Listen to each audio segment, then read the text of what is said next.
This is a traffic light. And yes, they really are this big. It's one of those things that's so common, so ordinary, that most of us never really think about it. You see them every day. You stop at them, you wait, you go, and that's about as far as it goes. But the more time you spend looking at one of these things, the more it starts to feel a little misleading. Because this isn't really a light. What you're looking at here is just the visible part of a much larger system. This is an output device. It doesn't make decisions. It doesn't know anything about traffic. It doesn't even know what color it's showing. It just turns on when it's told to. And that raises a more interesting question. If this isn't the thing in control, then what is? Because somewhere, something has to be deciding who gets to go, who has to stop, and when that changes, and how to make sure none of those decisions ever conflict with each other. And it turns out the answer is not a single device. A modern traffic signal is actually a distributed control system. It's made up of multiple pieces working together. A controller that makes decisions, a cabinet full of electrical hardware that actually drives the lights, a set of sensors that detects vehicles and pedestrians, and a whole layer of safety systems designed to override everything if something goes wrong. And that last part is important because traffic signals are what's called a fail-safe system, which means if anything breaks, glitches, or behaves in a way that even might be unsafe, the entire intersection is designed to immediately give up and fall back into a simpler, safer mode. So while it might look like a pretty basic piece of infrastructure, what's actually happening here is a constant balancing act between efficiency, coordination, and safety, all running in real time. And once you start digging into how that works, you realize something kind of interesting. Traffic lights aren't just lights. They're one of the most widely deployed safety-critical control systems on the planet. And they've been quietly doing their job every second of the day for decades. So in this video, I want to break that system down. We're going to look at what's actually inside a traffic signal cabinet, how these lights are controlled, how pedestrian signals really work, and why some of the things that people think that they understand about traffic signals are completely wrong. And since I happen to have a couple of these lying around, we're not just going to talk about it, we're going to actually demonstrate how it all works. So I said earlier that the signal head isn't actually in control. So if the signal head itself isn't actually in control, then what is? Well, to answer that, we need to zoom out a little bit because a traffic signal isn't one device. It's really four main systems working together. First, there's the controller. This is the brain of the intersection. It's where all the timing logic lives. It's deciding things like how long a light stays green, when it should change, whether a pedestrian phase should run, and how to respond when a car pulls up to a red light. Then there's the cabinet. This is the big metal box you see on the side of the road, and this is where things start to get a little more interesting because the cabinet isn't just a box full of wires. It's an entire electrical system. It takes in power from the grid, distributes it, protects it, and then uses a set of switching hardware to actually turn the signal lights on and off. And importantly, the controller doesn't directly power the lights. It tells the cabinet what should happen, and the cabinet makes it happen. Then you have detection. Because the system doesn't just run on a fixed loop, most intersections today are at least partially actuated, which means they respond to real-world conditions. If a car pulls up to a red light, something needs to detect that car and tell the controller it's there. That can be done a few different ways. The most traditional method is an inductive loop buried in the pavement. It's basically a wire loop that detects changes in magnetic fields when a vehicle is sitting over it. But you'll also see cameras, radar, and other types of sensors depending on the intersection. The key idea is that without detection, the system is blind. And finally, there's the safety system. Because all this logic, all this timing, all this coordination, none of it matters if the system can't guarantee that it'll never create a dangerous situation. And this is where things really start to feel a little different from what you might expect. Because in most systems, the controller is in charge.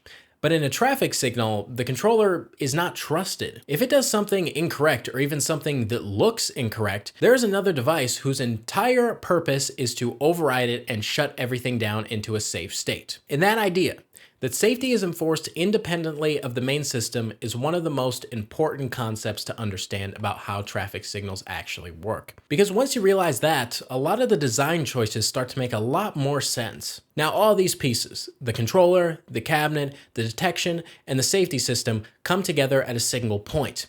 And that's the cabinet. So next, we're going to open that up and look at what's actually inside. Except that I don't have one of those because they're really heavy and expensive, and I don't think the city would appreciate me taking one. So instead, what I've built here is a simplified version of that system using an Arduino. And while this obviously isn't a full traffic signal cabinet, the concepts are actually very similar. Because at the end of the day, the job of the cabinet is pretty straightforward. It takes logic, what should happen, and turns it into physical outputs. And in a real system, there's an independent safety device constantly watching for conflicts. Here, that part is mostly handled in software, which is slightly less comforting, but we'll get to that later. So what I've done here is recreate a basic intersection using 2 signal heads and a pedestrian signal, all controlled by the Arduino. And that gives us a really useful way to demonstrate how the system behaves. And more importantly, we can start to break things on purpose. So earlier I mentioned something that sounds a little strange. That in a real traffic signal, the controller isn't fully trusted. And that's not just a design choice, it's a necessity. Because if a traffic signal fails in the wrong way, the consequences aren't just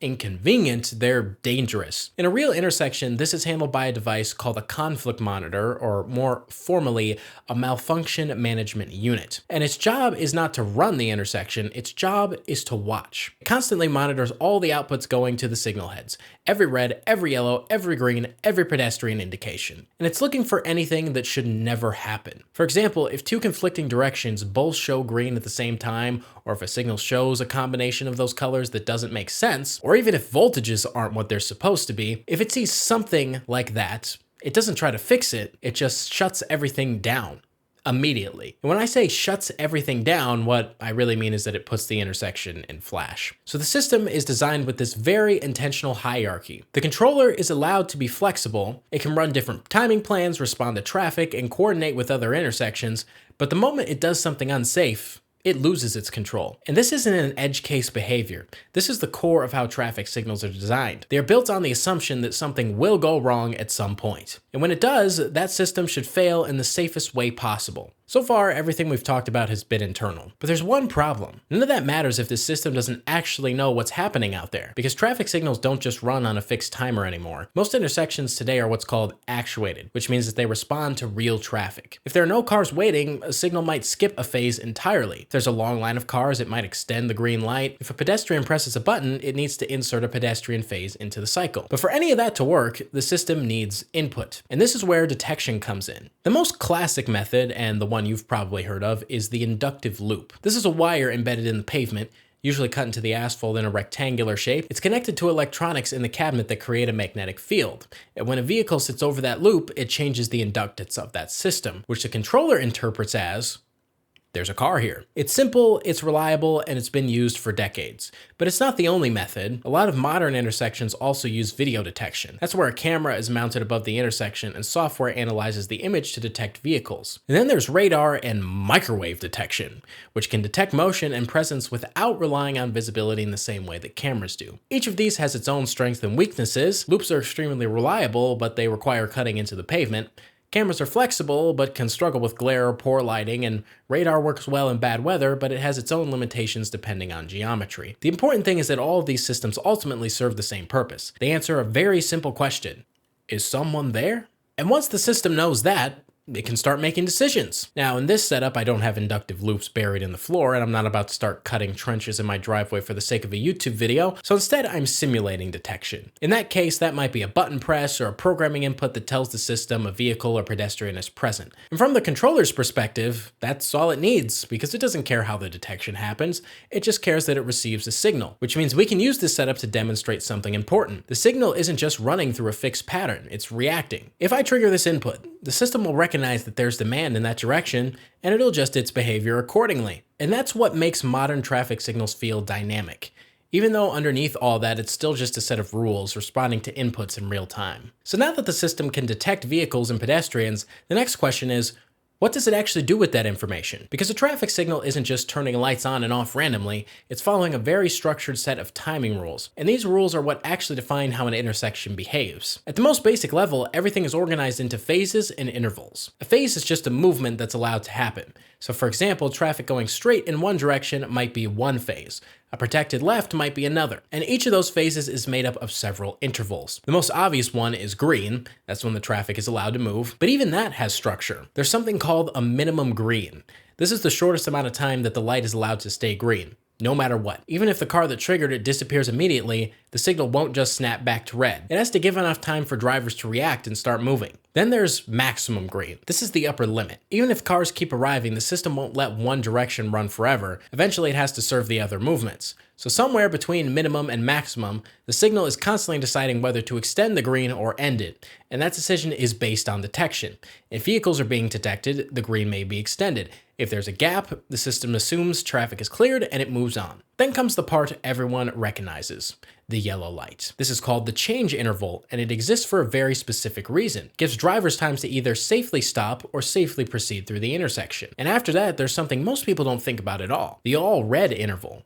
This is a short period where every direction is red, and its entire purpose is to clear the intersection. If someone enters late on a yellow or slightly runs the red, this buffer gives them time to get out of the intersection before another direction gets a green. And all of this is just for vehicles. Because layered on top of that is pedestrian timing, which has its own structure. First, there's the walk interval. This is when that walking white guy shows up on there, and pedestrians are allowed to begin crossing. Then there's the flashing don't walk, also called the pedestrian change interval. This is when the countdown happens. And this is not telling you how much time you have to start crossing, as a lot of people think. It's telling you how much time remains to finish crossing. And finally, there's a short buffer interval where the hand becomes solid. During this time, pedestrians should no longer be in the roadway and vehicles are about to be released. Now, all these intervals are carefully calculated. They're not arbitrary. For example, pedestrian timing is based on assumed walking speeds and crossing distances, which is why different intersections can feel so different. A small intersection might have a very short cycle, and a large one might take much longer. But underneath all that, the structure is the same. It's always a sequence of phases, each made up of intervals, all governed by rules about timing, detection, and safety. So let's talk about pedestrian signals, because this is one of those things that seems incredibly straightforward, but is actually doing something much more clever behind the scenes. Most people assume that the countdown timer is being directly controlled by the traffic signal controller. That would make sense. It's also not how this works at all. The countdown logic doesn't live in the cabinet at all. It lives inside the pedestrian signal itself, which means the controller isn't telling that display what number to show, it's just sending very simple signals. Typically 3 wires that look like this. One for walk, one for don't walk, and a shared neutral. And that's it. There's no data connection, no digital countdown value being transmitted, just power turning on and off. So how does that display know what number to show? Well, it watches. The signal head is constantly observing the behavior of those inputs. When it sees the walk signal turn on, it knows the pedestrian phase has started. When walk turns off and the don't walk signal starts flashing, that marks the beginning of the pedestrian change interval. From there, the pedestrian signal actually learns the timing. It measures how long that flashing don't walk lasts, stores that value, and then uses it to count down in future cycles. So the first time it runs, it might not display anything at all. It's just watching. And then once it understands the timing, it starts displaying the countdown, which means something kind of interesting is happening here, because it means you can take one of those pedestrian signals, connect it to something extremely simple like a switch, and it'll still work. You don't need a full traffic signal controller. You don't need a communication protocol. You just need to replicate the basic behavior of walk and a flashing don't walk. And that's exactly what we're doing with the Arduino here. So at some point, you've probably heard this argument. LED traffic lights are worse than the old ones. And the reason usually given is very specific. They don't melt snow, which sounds reasonable until you look at the bigger picture here. So yes, older traffic signals used incandescent bulbs, and those bulbs produced a lot of heat. Not because they were designed to, but because they were extremely inefficient. Most of the energy they used didn't become light, it became heat. And that heat was enough to keep the front of the signal warm, which meant that in snowy conditions, they could melt snow and ice off the lens. LED signals like this don't do that because they're far more efficient. Most of the energy actually becomes light instead of heat, so the lens stays relatively cool. And under certain conditions, snow can build up. So on the surface, that part is true. But that's only one piece of the puzzle, because the reason we switched to LED signals wasn't just for fun, it was about energy, maintenance, and lifespan. Let's start with power. A typical incandescent signal might use around 100 to 130 watts per indication. An LED module, specifically this one, uses 6 watts.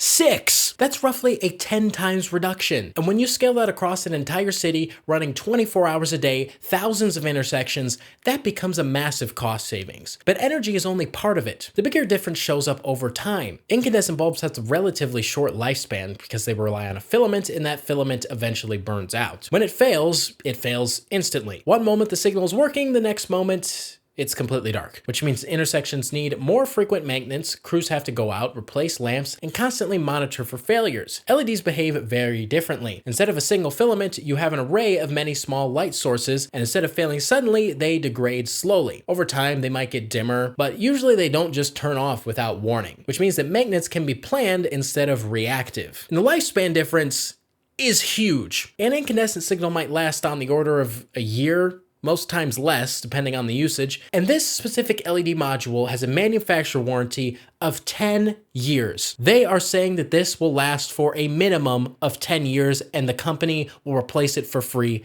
if it doesn't.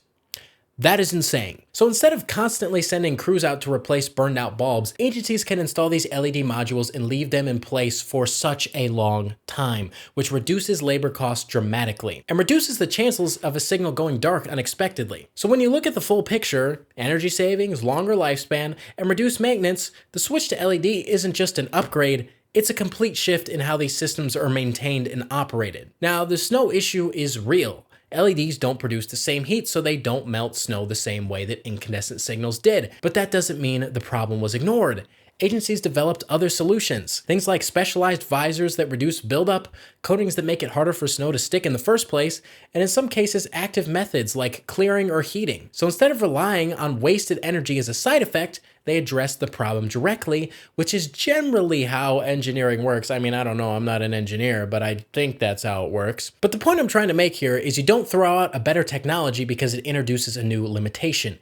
You adapt to the limitation. So now hearing all of that, the idea that LED signals are somehow worse starts to fall apart pretty quickly, doesn't it? So when you look at a traffic light, it's really easy to see it as something simple. Red means stop, green means go, end of story. But once you start pulling it apart, that simplicity starts to feel a little deceptive. Because what's actually happening here isn't simple at all. This is a system. There's a controller making decisions. There's hardware turning those decisions into real-world outputs. There are sensors feeding it information about what's happening around the intersection, and there's an entirely separate layer of safety systems watching everything, ready to take over the moment something doesn't look right. And all of that is happening continuously, every second, at thousands of intersections, all at the same time. Most of the time, you don't notice any of it. You just see a light change and you respond to it. But behind that moment is a chain of logic, hardware, and safeguards all working together to make sure that that movement happens safely. And once you understand that, it changes the way you look at something as ordinary as a traffic signal. Because it's not just a light, it's a system that's been engineered to balance efficiency, coordination,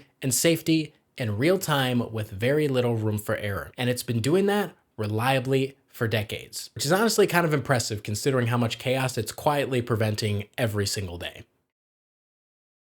So thanks for watching this video, guys. If you guys can't tell, I really like traffic signals. I love these things so much. They're so cool. I don't know what it is about them, but years ago, I watched one Technology Connections videos about LED traffic signals, and it got me into traffic signals. It was just that one video. Go check that video out. I'm going to leave a card to it here because it's a fantastic video. But anyways, I love traffic signals. I hope you guys liked the video. And if you want to see more stuff on these traffic signals, I can make it because I have more stuff than even the stuff I showed in this video. You know, usually when I make these, I don't actually have the stuff to show. I just talk about it, but I actually have the stuff, which makes it a lot more funner, which isn't a word, but I said it. So anyways, thanks for watching. And I'll see you guys in the next video.